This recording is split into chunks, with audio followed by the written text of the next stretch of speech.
اسلام میں صدقہ ایک عظیم عبادت ہے جو انسان کو اللہ کے قریب کرتی ہے اور معاشرے میں محبت، ہمدردی اور اخوت کو فروغ دیتی ہے۔ صدقہ صرف مال دینے کا نام نہیں، بلکہ ہر وہ نیکی جو اللہ کی رضا کے لیے کی جائے صدقہ کہلاتی ہے۔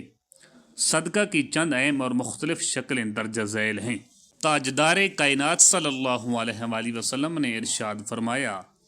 اپنے بھائی کے سامنے تمہارا مسکرانا تمہارے لیے صدقہ ہے، تمہارا بھلائی کا حکم دینا، برائی سے روکنا صدقہ ہے،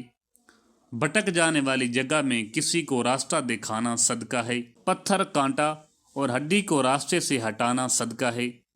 اپنے ڈول سے بھائی کے ڈول میں پانی ڈالنا تمہارے لیے صدقہ ہے،